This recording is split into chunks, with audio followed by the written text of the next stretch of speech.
بیتونیکس یکی از 25 صرافی برتر در کنگو و بهترین گزینه برای خیلی از تریدرهاست. امروز توی این پادکست مهمون برنامه من بودم و ما از این فرصت استفاده کردیم تا این نگاه عمیق‌تری بتونیم داشته باشیم به پشت پرده صرافی بیتونیکس. سوالاتی هم در مورد چالش‌های تریدرها پرسیدم ازشون، از استراتژی معاملاتی و تجربه کاربری برای استفاده در پلتفرم و البته چند نوع سوال مهم دیگه ازشون پرسیدم. جواباشون ممکن دیدتون رو نسبت به بازار تغییر بده. تو این اپیزود پر از چیزایی که کمتر تو ارزهای گفته شده، پس این قسمت از دست نده. Hello Andrea, nice to meet you. I'm very happy to see you here. Likewise, thank you so much. And first of all, thank you for having me here, especially in behalf of bitunix. And it's a pleasure to have this podcast today with you. Thank you very much. Thank you very much. First of all, can you just introduce yourself a little bit for us and tell us how did you get to crypto? Well, first of all, my name is Andrea. I'm the marketing director at bitunix. I've been more than 6 years in the crypto industry, working in different companies, both exchanges, pure blockchain companies as well, managing different projects, and also from the personal side, I've been investing since more than 7-8 years now, and having educational background also in both in marketing and in managing portfolios and managing crypto stuff. So it's been a mix of a professional background and personal track in crypto and Web3. It's great. So what's happened? You enter to the world of the crypto exchange. Well, I like the world of the crypto exchange because in my opinion, it's the best way to be connected with all the crypto world itself, because from one side, you are connected with the retail user, with the final user who is more inside this crypto world because they are the investors or they are the final users of the Web3 products. And at the same time, you are connected with all the projects that are listing their tokens, so they are coming to the exchanges. So you are connected with almost the whole industry, and you are partnering with the pure blockchain companies and the pure security companies that are managing all this industry and that are working with all kind of projects in Web3. So for me, if you want to be like in the pure crypto environment, the crypto exchange is the place to be. Yes, great. So also you have a lot of inside news. This is one of the things that people used to ask, that working in an exchange, you might know when a coin is gonna go up or everything. Well, at the end of the day, it's not like this at all. I mean, of course, we have some information because when there are new projects that they want to list their token, and you will be the first exchange listing their token, of course you will know before than the retail users, they will know. But there are other information that people, they think that you work in an exchange and you have the opportunity of becoming millionaire overnight because you have this information of when a project is going to go up their token or something, but it's not really like that. We have some information, of course, when it comes to a token that we will list because it's normal, it's natural, but not such information that people think we have. Yes, I know. I'm just joking because if it was like that, every person in crypto exchanges would be millionaires. Yeah, in that. But maybe we don't need to work in an exchange. We can retire the second day after working in an exchange, you know? Yes, exactly. And in your opinion, why has crypto become so popular in these years? Why? I think it's been because of who is investing in crypto. Why I'm saying this? Because now we can clearly see in this bull run what's happening. And especially in the last bull run as well. In the last bull run, we saw how many key opinion leaders, like for example, Elon Musk, they were promoting so much crypto. Many influencers that were actually, and many celebrities that were not in the industry were promoting crypto, were saying like to the world and to their social communities that they were investing in crypto and nobody knew before. And suddenly also some public institutions and also private institutions they were starting to invest in crypto as well. This is something that we didn't see before, especially when it comes to 8 years ago. It was so weird, right? But in the last bull run, we started to see how even financial companies that they were saying in the media a long time ago that they didn't believe in Bitcoin, that they didn't believe in crypto, suddenly they started to invest in crypto and they started to have crypto in their plans and in their roadmaps.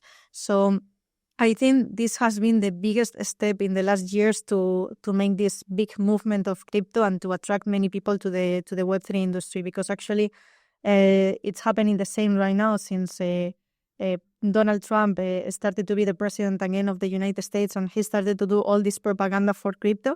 The same thing is happening. There are many people that they didn't hear anything about crypto before, or they didn't trust on crypto before, and now they are asking if maybe it's the time to go into it, because they see how public figures like Donald Trump or other people that didn't talk about crypto before, now they are investing so much on it and they are taking public measures about that. So that's where I think that they are the key people to make this movement happen, especially in the last 4 or 5 years.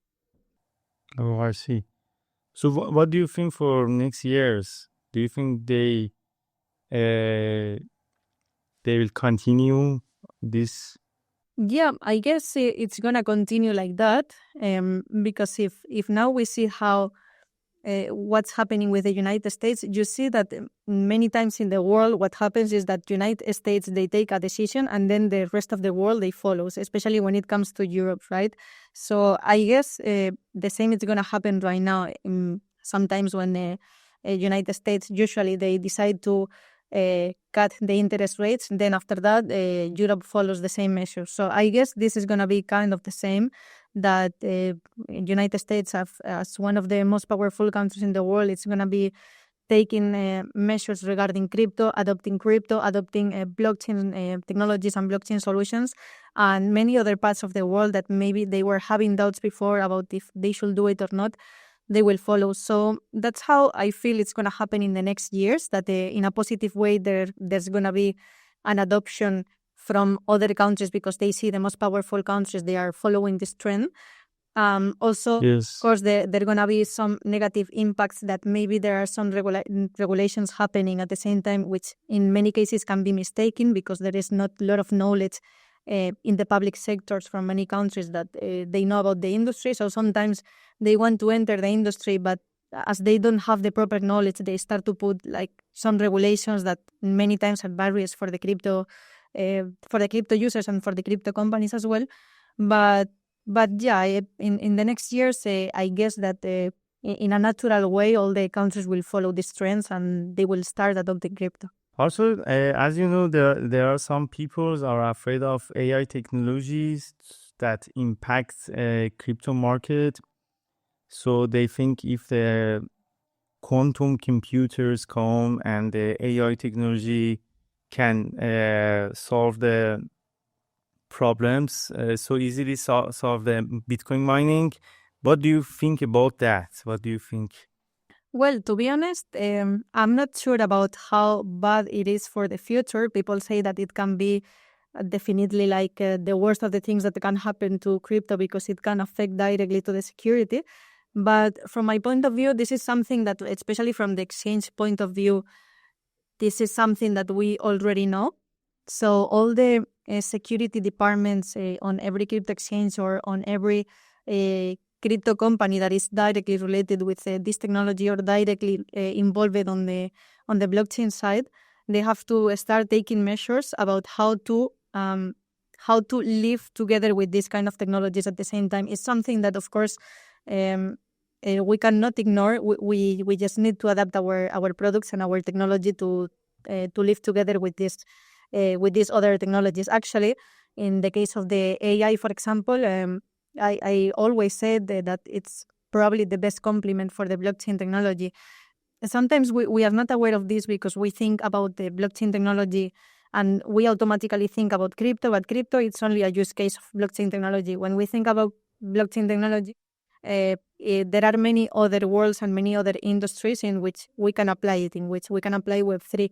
Let's say, for example, for the supply chains and the transport and the shipments from one country to another country. Like, let's say we connect the blockchain technology and we connect, for example, AI items that can collect a lot of information, and this information they can register in a blockchain. So in this way, it can be encrypted, it can be protected, and it's registered, right? So in my opinion, it's like, yeah, of course there are bad things that can happen from these new technologies and from this new computational developments.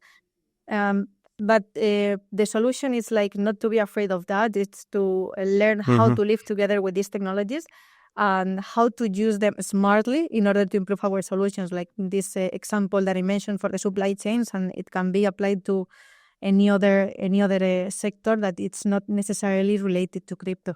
I understand. Exactly.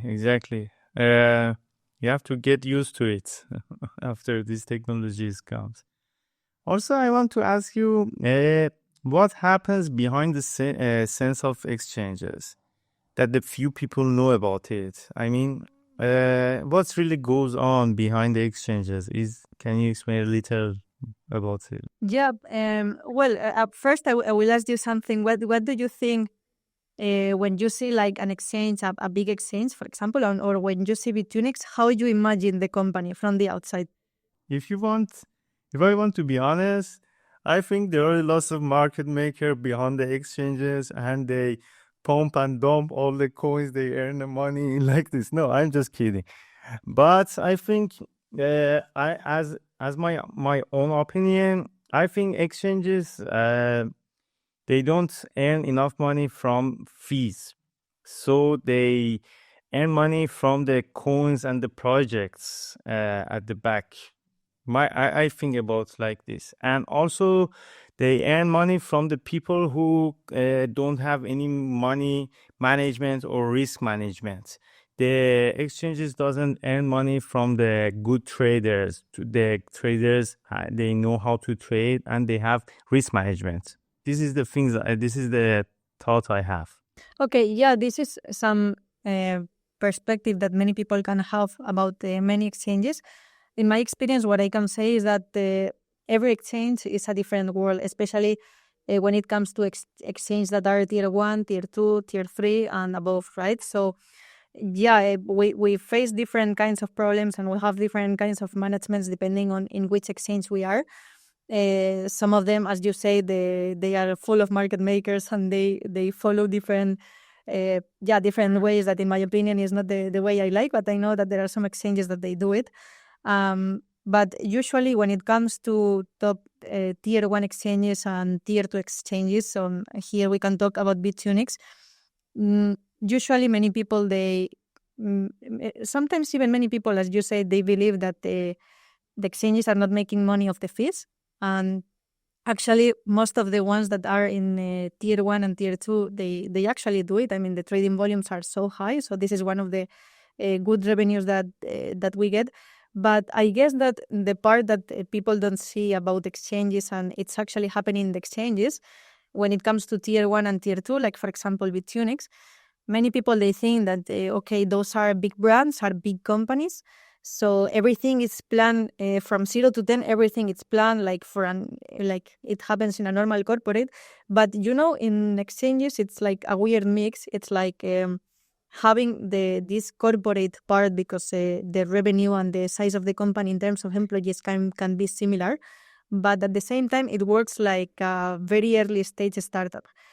I will tell you why, because in the crypto industry there is something that nobody knows, which is about what's going to happen today or tomorrow. Let's say, for example, Trump launched his own token, and then Melania, and nobody knew. It did happen overnight, and nobody's preparing you for these situations, and nobody's preparing any exchange to these situations. So one of the things that people might think about the exchanges is that everything is well planned since the beginning, or maybe the exchanges, they have this information. There are many informations that we cannot control. So that's why I say that even if we look like a corporate, because it's already a big company, we have to react like a startup. So we have to adapt ourselves to any kind of thing that happened in the market, any new thing, any new coin that nobody expected, any trend that yesterday didn't exist and today suddenly exists. So this is the part that many people believe that every exchange knows since the beginning and they have the information. And many people believe that everything is very well planned, like in a normal corporate, but it's not like this. It's like sometimes we have to behave and we have to react, as we are a very small company and we are a startup, so we have to be very flexible. I will say that this is probably the main part or the main concept that the people maybe are a little bit confused or they are mistaken about how it really works in an exchange. Understand. It was interesting. I didn't know about that. And that's why I'm asking you this question, so the things get clear for us. Yeah. I have some question about, especially for bitunix. I want to know what are your competitive advantages compared to other exchanges that everyone should know about it. Okay, here, this is a very interesting question because, many people ask this question to every team member of bitunix, and what they want to hear is like there is a big difference compared with other exchanges, or there is a very beautiful story behind, or a very beautiful expectation to happen in the roadmap. Because in my opinion, we have like a problem. Yeah, it's an issue that probably comes from the last bull market.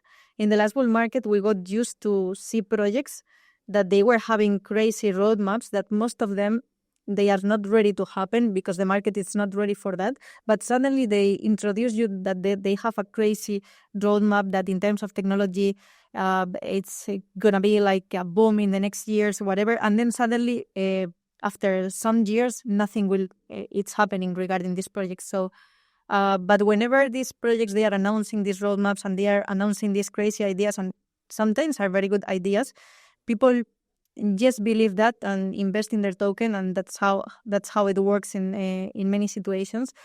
So I guess that now the environment in crypto has changed, especially when it comes to investors and when it comes to new startups coming to the market. I guess that now even the retail investors, we don't believe these beautiful and fantastic stories anymore. Now we prefer to see that the projects, they really have some real sense, that they have real cash flow, they have, of course, a community, and they have a real use case. So this is actually one of the main pillars for bitunix, right?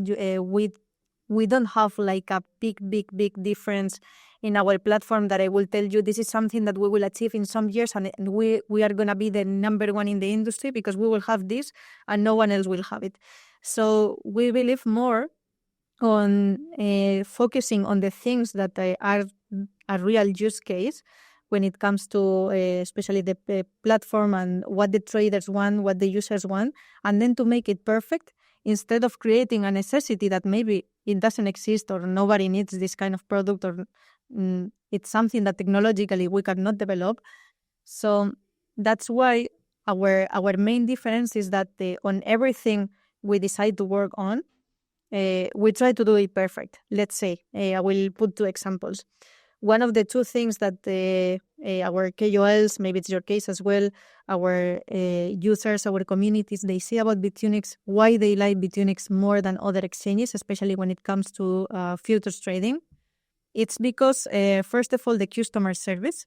It's so annoying for every user, like to go to an exchange and then start talking with a bot because you cannot connect with anyone in the team or something. So this is one of the parts in our company that from my point of view, I will say we are excellent, that we have a perfect customer service, because directly when you have a problem in a bitunix platform, you will address this problem directly with the person that will solve it. So it's a workflow like so efficient, so fast, and it's a very human at the same time, because you are connected all the time with a customer service person and with the person who's going to solve your problem. This is one of the things that instead of trying to invent a new way of doing this process efficient, we just do it in the in the way that our traders want it, right? So, and the second thing is directly related with the product. Some of the things that we believe in the company is that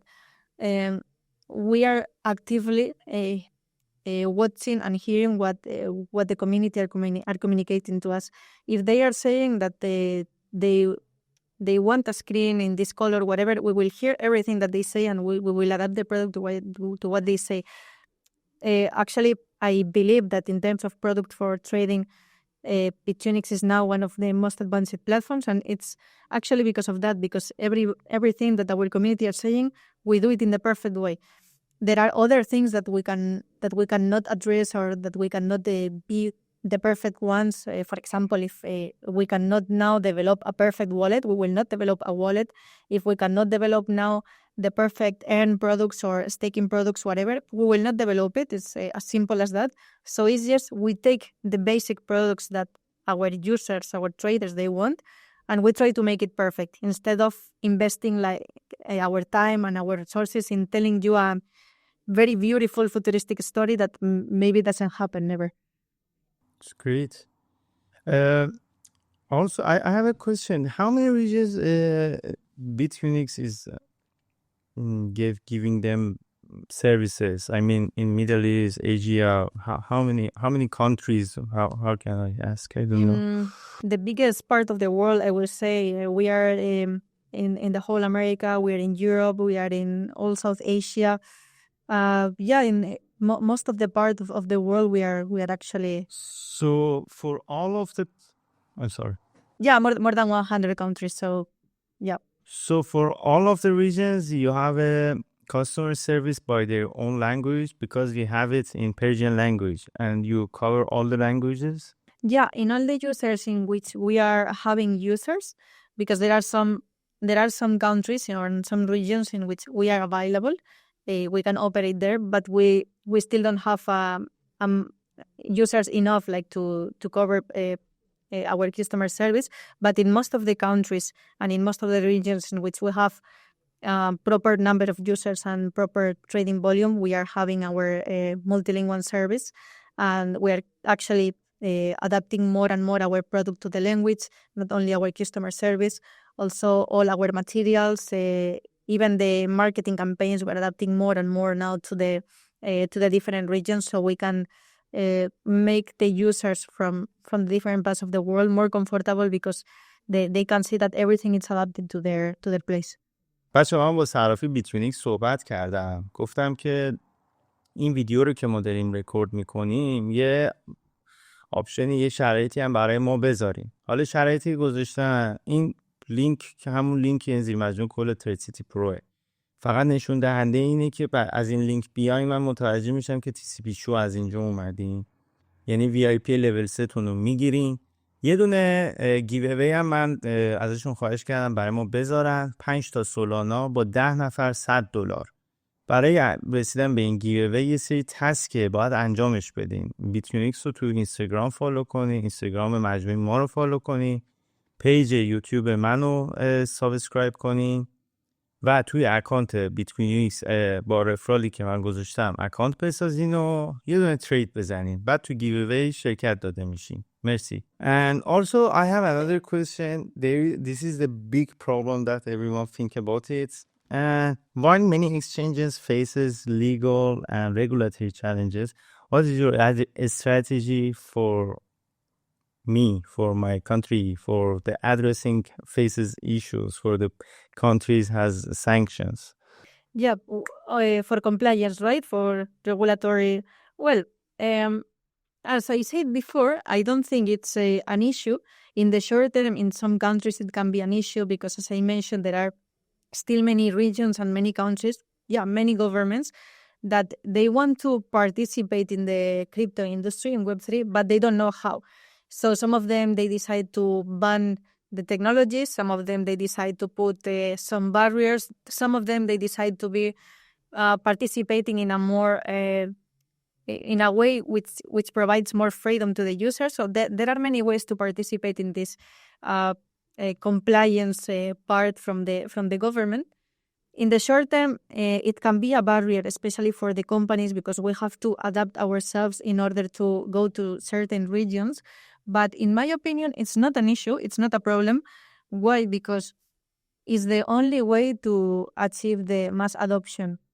Because now, only by having these bull runs in which we see popular people and popular governments going into crypto, this is the reason why many Web2 users change to Web3, and then they decide to go to crypto, right? But if it doesn't happen, it's very difficult to convince a user who never experienced crypto before or this technology to come to the crypto world, especially for people that they don't have deep knowledge about finance. So they are not aware about the real financial problems, like, for example, something as simple as the inflation rates. They don't even understand what does it mean.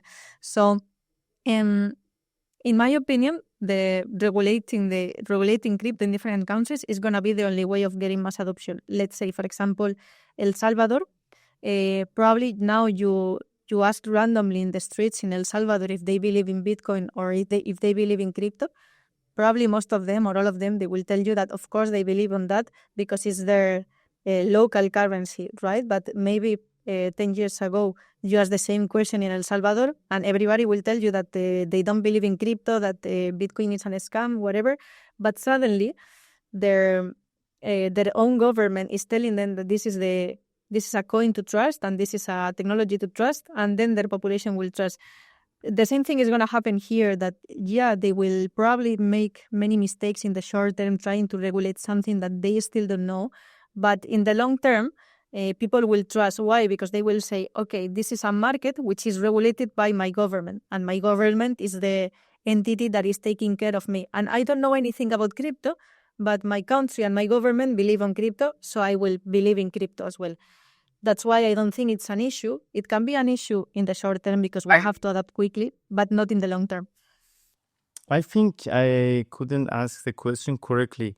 I mean, for example, the other exchanges and the Iranian people cannot open an account, for example, in Binance, because Binance need KYC. And the people who are living in countries that are under sanctions, they cannot do KYC.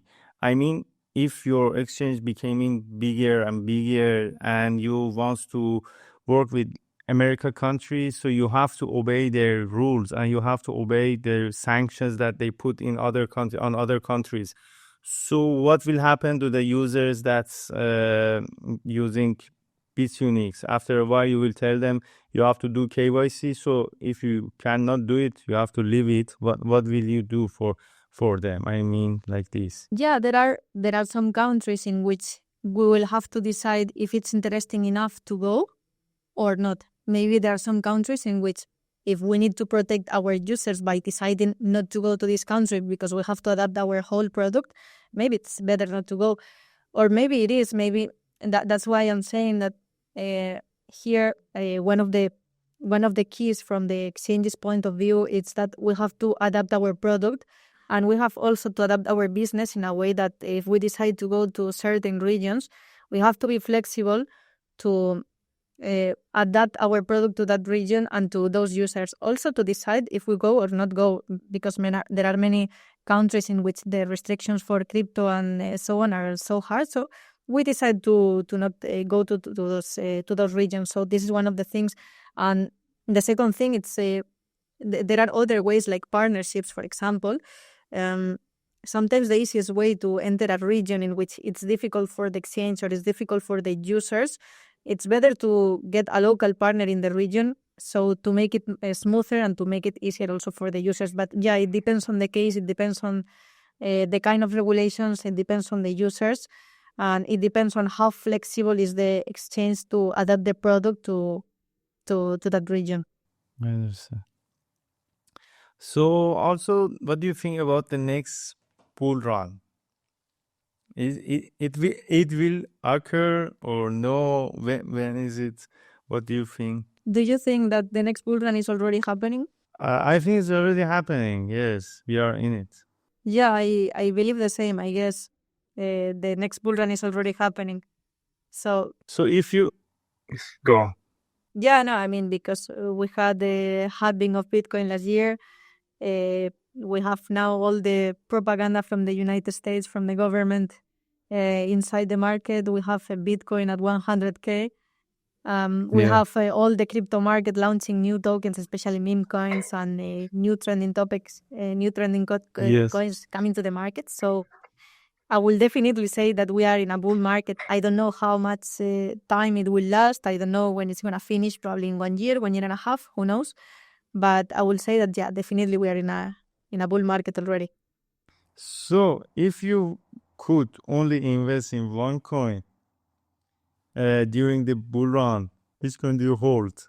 Yeah, me personally, I don't invest during bull markets. Yeah, during bull markets, I sometimes do small purchases in some specific coins or new coins.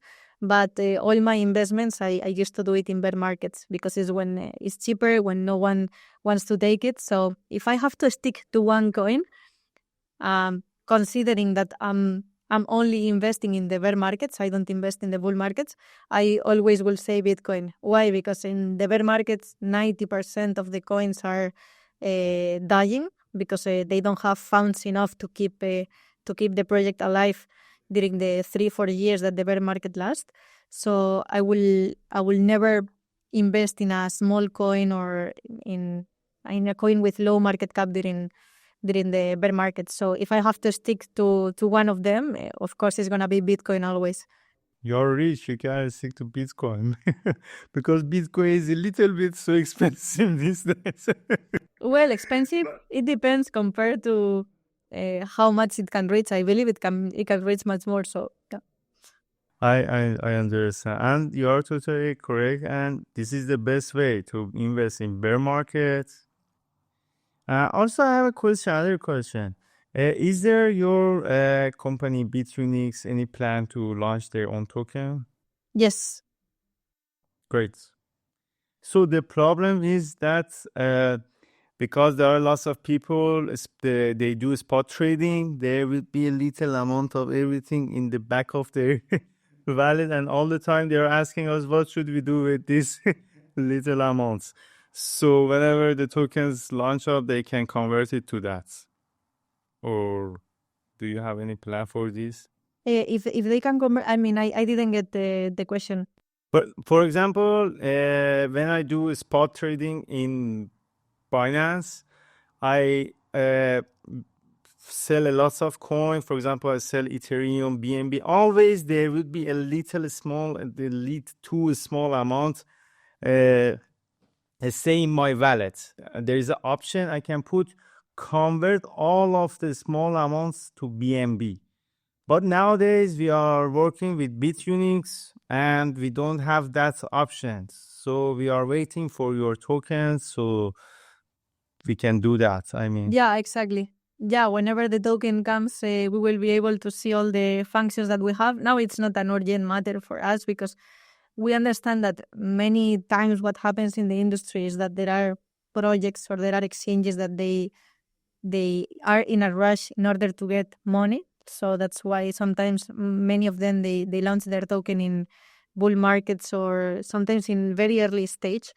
Now we're in a different stage, I think. So we are not in an early stage. So we it's not an urgent matter now for us, like launching a token. We want to launch a token that really brings value to the user, that it's sustainable and then that can really be useful in our platform. So yeah, whenever it comes, of course, we will have different functionalities that will make the life easier for our users to convert coins and other functionalities as well. But yeah, now it's not the most urgent matter for the company to have the tokens right now and to have this special functionalities. But yeah, of course, we will have it once we launch it. can you tell me when do you launch it? No, we don't know yet. Is it more than 1 year, less than 1 year, something like this? Yeah, we guess it's going to happen soon. But yeah, there are many other things in the roadmap that we need to complete first. So yeah, we still don't have the final date. Everybody will know when we announce it. Probably you will be one of the first ones. Yes, of course we have to. Also, I have another question for you. What is your vision on the crypto in how can I say?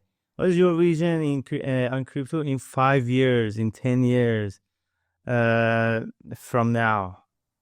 Do you think the crypto became for example, the fiat money goes away and the crypto comes, or no? That's not gonna happen. You mean that maybe fiat disappears and it's substituted by crypto?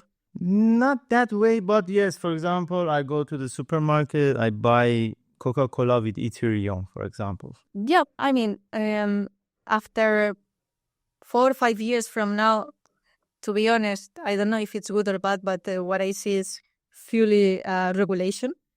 So I think this is the most important step, like that we can see now from the United States, is that, yeah, we are so happy because, of course, Trump is saying that Bitcoin and crypto is the future and we must use it.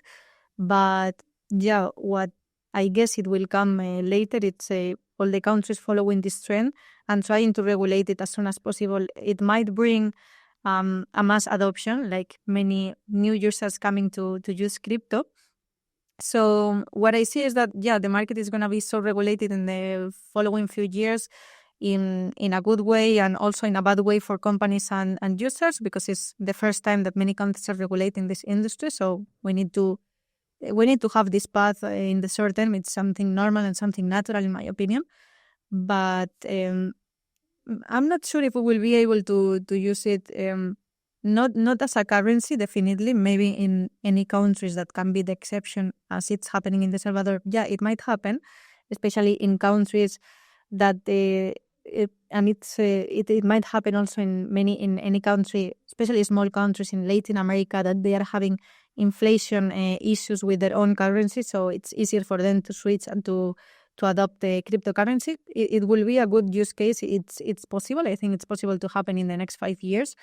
And maybe also in the years that are more crypto friendly, we can see the way of going to the supermarket and using crypto. This is happening, for example, in Dubai. Now, I'm living in Dubai, where bitunix, we're established here as well. We have big part of the team here. And in Dubai, you can see how you can pay some bills in crypto. You can pay some services in the city using crypto. Oh, seriously? Yeah, even the government itself is promoting crypto and is promoting the use of blockchain for many public services and many public industries. So I believe in the countries that are more crypto friendly, this is going to happen, that we will be able to consume many products and many services using crypto. In some of them, it can happen that they adopt crypto as their own currency, as they did in El Salvador.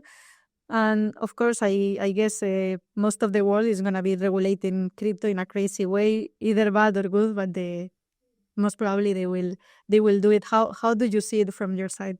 I think the same way, and also, but I think that would not gonna happen. That they, for example, the crypto comes and take the fiat money's places, but it would be like this: you have option, you can pay with both of them, and also I think the crypto, when it comes to the, I mean, in the data words, data analysis, data. I mean, how can I say? For example, the people who work with data, they use a lot more cryptocurrency and blockchain. Actually, more blockchain, not cryptocurrency. And somehow, I think the government use this and they control us much more than before with cryptocurrency. This is the dark side of my view. And for example, they told you, because right now, if I have cash dollar, nobody understand what am I going to do with that dollar. If I give it to you or if I buy a car, nobody understand. But with crypto, everything is clear and everyone is understand. So he put this amount of money for cars, this amount of money for that. And this is the other things I think about it. But in total, I think totally it has a good aspect and it's good for everyone. Everything has both sides. There's a bad side and good side. But I think the good sides is much more than the bad things. This is my opinion. Yeah, I think the same. That's why I say that, yeah, I also believe that it's going to be totally regulated, which maybe it can, we can take it like a bad thing in the short term because there will be many mistakes in between. But of course, at the end of the day, I think it's a good thing because it means that we will be developing a lot all the solutions based on blockchain along the different countries. And many people that they don't even know today what's crypto, they will be able to use crypto for first time. So yeah, I totally agree with you. Also, thank you for your time, first of all. But there's 2 or 3 more questions and that's it. Love it. If the entire global financial system were to transitions to crypto, do you think that would be beneficial or risky? After this question, I told you, I don't know what will happen, but I think it's beneficial. What do you think? The entire world, you mean that switching the whole financial system to crypto? Yes. Well, I don't think this is something like healthy in terms of the industry, like to make it overnight, like to make it happen overnight, because I guess not the users and not the institutions are ready for this. But I believe that we can have something in between one day in the ideal scenario. Of course, I don't think, to be honest, that it's going to happen at least in the next 10, 20 years. I don't see it at all, that it's going to happen that all the financial system in the world can work with crypto. Why? Because if we are all working in a decentralized system, well, it can be crypto and cannot be decentralized. But if we are working in a whole decentralized system using crypto, it means that the monetary institutions, the main economic institutions, financial institutions, they are losing their power because it's totally decentralized. So, in my opinion, this is a good thing for the population itself because it's a totally democratic way of managing the finance in the entire world. But at the same time, I don't think it can happen because it means that the most powerful groups and institutions in the world, they will lose their power. So I don't think it will happen. It can be good for the population at some point, but I also believe that in many situations, especially in an early stage of mass adoption, it's good that there is a certain control, especially when it comes to the technology, because we can see that every year, we see new solutions in crypto. We see how, for example, that's why Layer 2 was invented for improving the Ethereum network. That's why new blockchains are coming up to the market every year, and they are succeeding, and they are coming with many improvements for the network. So I guess we need to have this open door of to the human side, not to leave everything to the decentralization and to set up everything to make it decentralized and then forget about anything else. I guess there is some part of power and some part of participation that should come to the human and to the institution side in order to improve it, but not to the economic side, but to improve the technological side more and more. So that's how I think it should be the ideal scenario in my head. But unfortunately, I don't think it's going to happen like that. I think it's going to be very, very, very difficult in most of the countries to adopt a decentralized system, even if it's not decentralized, to adopt crypto itself in the countries. Yes, I agree with you. Also, do you do trading as yourself? Sometimes. So what is the common mistake traders makes that often leads to losses? Sometimes I think it's the first factor, and I think we all know it's emotional, that many times you are investing, you know that the decision you are taking is not right, but your emotions are telling you that this case is different because it's you, so for you this case is going to be different. And sometimes also because you prefer to be right instead of making money. It's like, okay, I say that the Bitcoin today is going to go down, so I put a short. But however, I see how it's going up, or there is some news or something that makes it going so up. But I'm stick to my decision of being right. I prefer to be right. So I prefer to make money instead of saying, okay, you know what? I'm honest with myself and I'm not right. I have to close the position because I will not get money. So I guess this ego or this fact of that we overestimate our capabilities or our knowledge, it's one of the reasons, which is purely emotional. And this is something that I'm not used to experience this a lot because I'm not a super active trader every day. I only like to trade sometimes in coins in which I already know some charts and some patterns. That's why, because I don't want to overestimate my capabilities, and I don't want to play some emotions that I don't want to put on the game, you know. So I will say that those are usually the reasons why people used to lose money on trading. Great.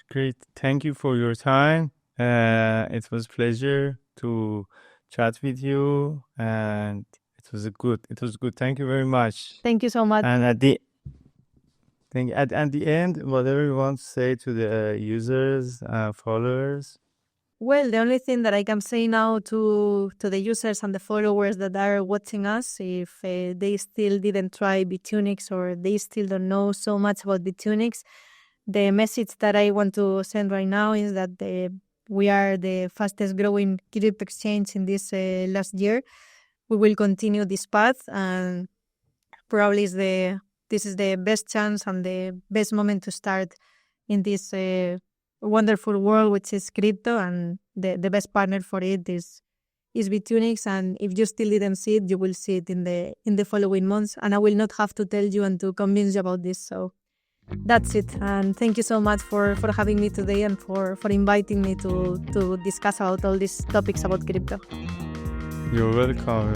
It was a pleasure. Thank you very much. Thank you so much. Have a good day. Bye. You too.